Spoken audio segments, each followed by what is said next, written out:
காஞ்சி சிட்டுக்குருவி சேனல் நேயர்களுக்கு வணக்கம். இப்போ நான் வவ்வால் மீன் வறுக்க போகிறேன். அதுக்கு என்ன தேவைன்றதை சொல்கிறேன். வவ்வால் மீன் 1 கிலோங்க கட் பண்ணி எடுத்துன்னு வந்தோம். இதை நல்லா சுத்தமாக கழுவி மஞ்சள்தூள் உப்பு போட்டு கழுவி சுத்தமாக வச்சுருக்குறோம். இதுதான் இந்த பாருங்க, இது மாதிரி துண்டு துண்டாக கட் பண்ணி மெல்லிசாக எடுத்துன்னு வந்திருக்கோம். மிளகாய்த்தூள், மஞ்சத்தூள், புளி கரைச்சல், இது கார்ன்ஃப்ளவர் மாவு 2 ஸ்பூனும் பச்சரிசி மாவு 2 ஸ்பூனும் கலந்து வச்சுருக்கிறேன். பெரிய தக்காளி 1, கொஞ்சம் கருவேப்பிலை, ஒரு 50 கிராம் சின்ன வெங்காயம் உரித்து வச்சுருக்கிறேன்.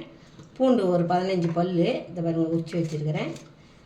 கொஞ்சமாக இஞ்சி தோல் சீவி வச்சுருக்கிறேன். உப்புத்தூள், மிளகு, சீரகம், இதை வச்சு தான் நான் இப்போ மீன் வறுவல் செய்ய போகிறேன். இப்போ ஒரு கடாயை கேஸில் வச்சுருக்குறேங்க, பற்ற வைக்கிறேன். கடாய் காயட்டும். மிளகும் சீரகம் மட்டும் வறுத்துக்கலாம். பாருங்கள், கடாய் காஞ்சிச்சு. இப்போ நல்லா ஒரு 1.5 ஸ்பூன் மிளகு போடுறேன்.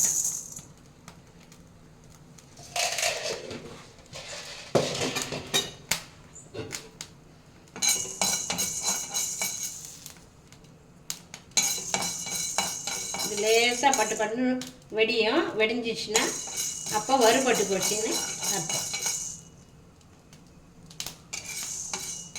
பாருங்கள், இப்போ மிளகு வெடிக்குது, வறுபட்டு போச்சுன்னு அர்த்தம். இப்போ 1 ஸ்பூனுக்கு சீரகம் போடுறேன்.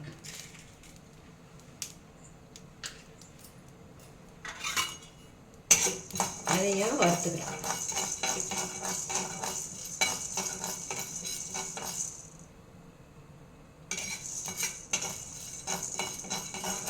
வறுத்துட்டு இது எல்லாத்தையும் அரைக்கணும். அரைக்க சொல்ல காமிக்கிறேன். பாருங்கள், வறுபட்டு போச்சு. சீரகம் வாசனை வருது, நிறுத்திடுறேன். அப்புறம் காந்துடும், அதுக்காக தான். திட்டமாக கலர் மாறி இருக்குது பாருங்கள். இப்போ நிறுத்திட்டேன். இப்போ எல்லாத்தையும் அரைக்கணும் ஜாரில்.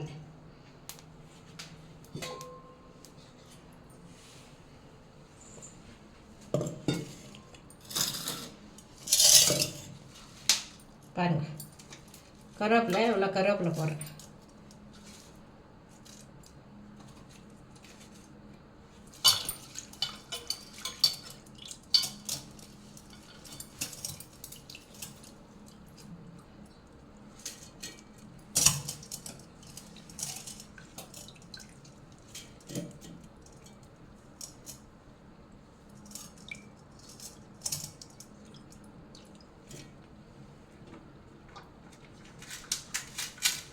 பூண்டு ஒரு 15 பல் பூண்டுக்கு.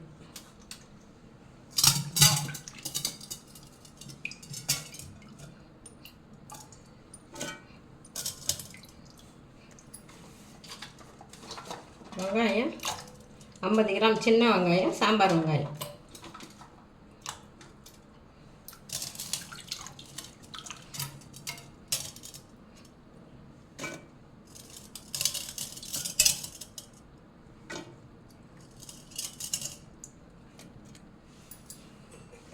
மிளகு சீரகத்தையும் இதிலே போட்டுறோம்.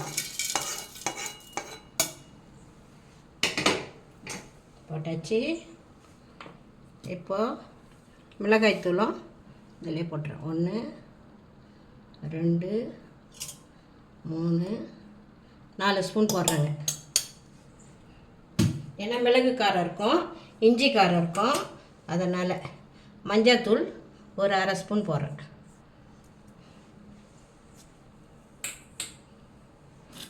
உப்பு பாருங்கள், 2 ஸ்பூன் உப்பு போடுறேன்.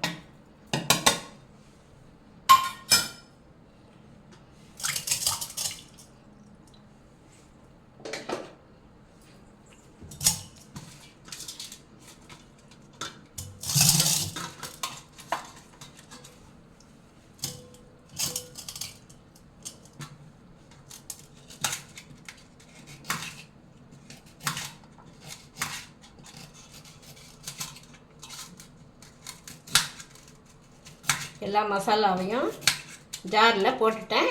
இப்போ மொத்தமாக ஒரு அடி அரைஞ்சிடும். அப்புறம் மீனில் கலந்து வைக்க சொல்ல காமிக்கிறேங்க. இந்த புளி தண்ணி ஊற்ற போகிறேன். அதிலே புளி தண்ணியும் ஊற்றிடுறேன். தக்காளியும் போட்டுருவேன்.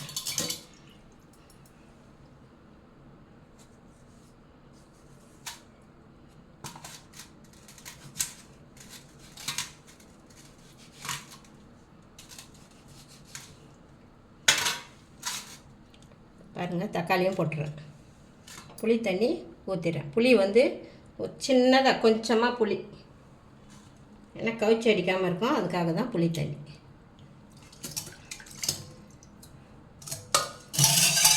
கார்ன்ஃப்ளவர் மாவு பாருங்கள், 2 ஸ்பூன் கலந்து வச்சேன். அதில் 3/4 பாகம் போடுறேன், 1/4 பாகம் நிறுத்திடுறேன். அவ்வளோதாங்க. இதை அரைச்சிட்டு நான் சொல்கிறேன். பாருங்கள், அரைச்சிட்டேன். இந்த பதத்துக்கு நல்லாவே அரைச்சிடலாம். நல்லாவே அரைச்சிட்டேன். எல்லாம் கலந்து வந்துச்சு. மிளகு காரம், மிளகாய்த்தூள் 4 ஸ்பூன் போட்டேன்.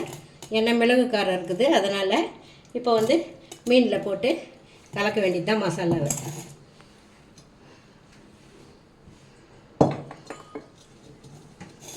கொஞ்சம் தண்ணி ஊற்றி அரைச்சேங்க. இதில் இந்த டம்ளரில் ஒரு 3/4 டம்ளர் தண்ணி ஊற்றி அரைச்சேன்.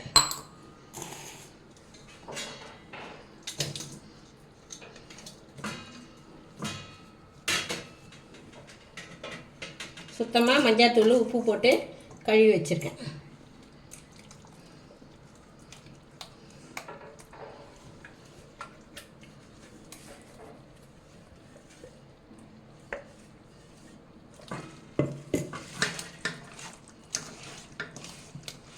எல்லாம் மஞ்சள்தூள் உப்பு எல்லாம் போட்டாச்சு இந்த மசாலாவில்.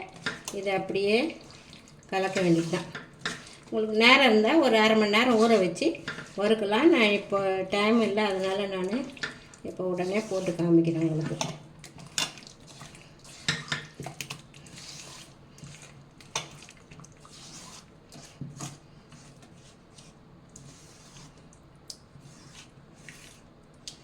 எல்லாமே இருக்குது இதில்.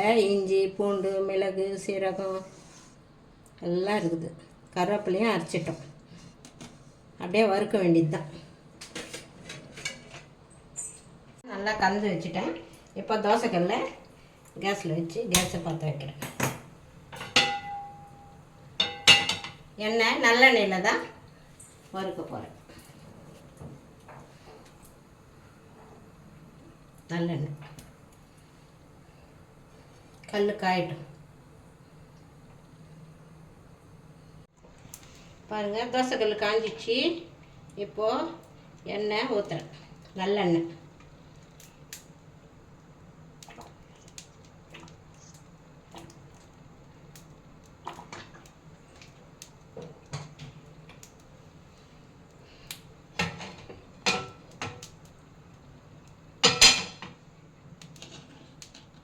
இன்னும் கூட கொஞ்சம் ஊற்றுறேன்.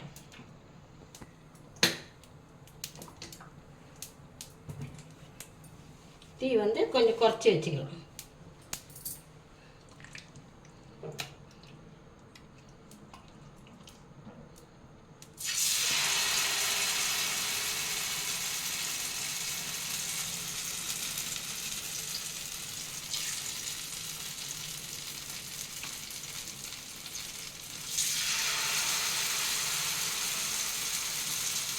நல்லா காரமாக நல்லாயிருக்கும். காரமான காரமாக இல்லை, மிளகு காரம் கொஞ்சம் வெறுப்பாக இருக்கும். மிளகு நல்லது தானே உடம்புக்கு, சீக்கிரமாக ஜீரணம் ஆகும்.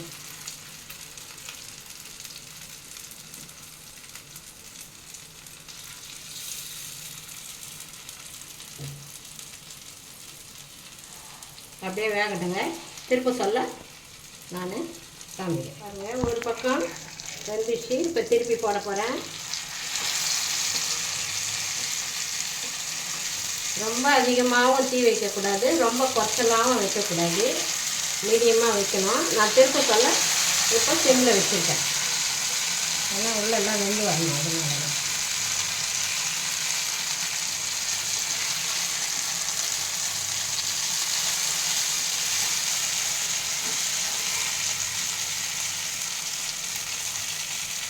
அந்த மாதிரி வெந்து வரும்.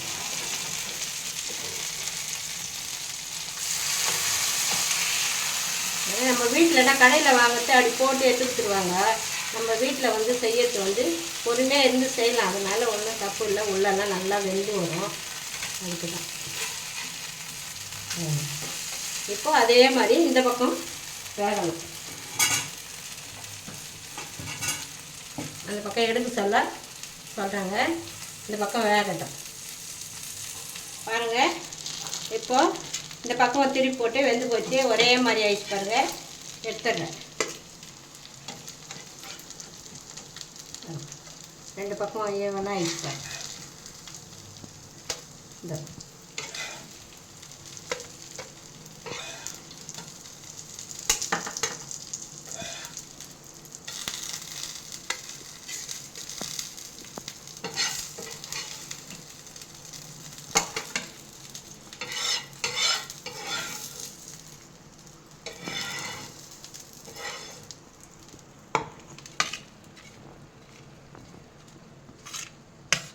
இப்போ அதையும் கேஸில் இதில் போட்டுருங்க. தோசைக்கல்லில்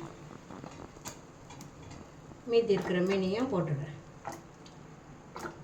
நல்லெண்ணெய், இது செக்கு நல்லெண்ணெய்.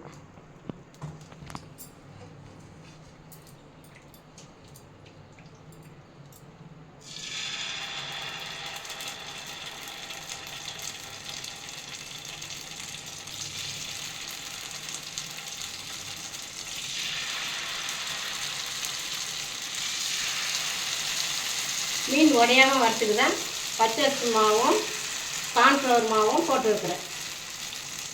உடையாமல் வரும். நம்ம சொன்ன பேச்சு கேட்கும்.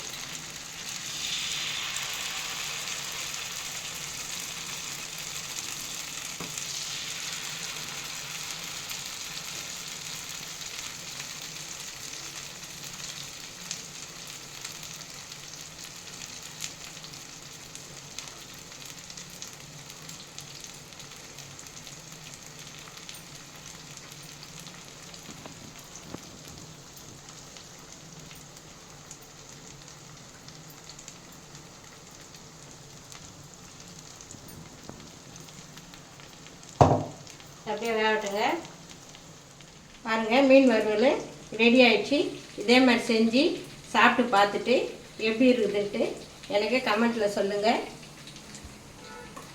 காஞ்சி சிட்டுக்குருவி சேனலுக்கு லைக் பண்ணுங்கள், ஷேர் பண்ணுங்கள், கமெண்ட் பண்ணுங்கள், மறக்காமல் சப்ஸ்கிரைப் பண்ணுங்கள். நன்றி.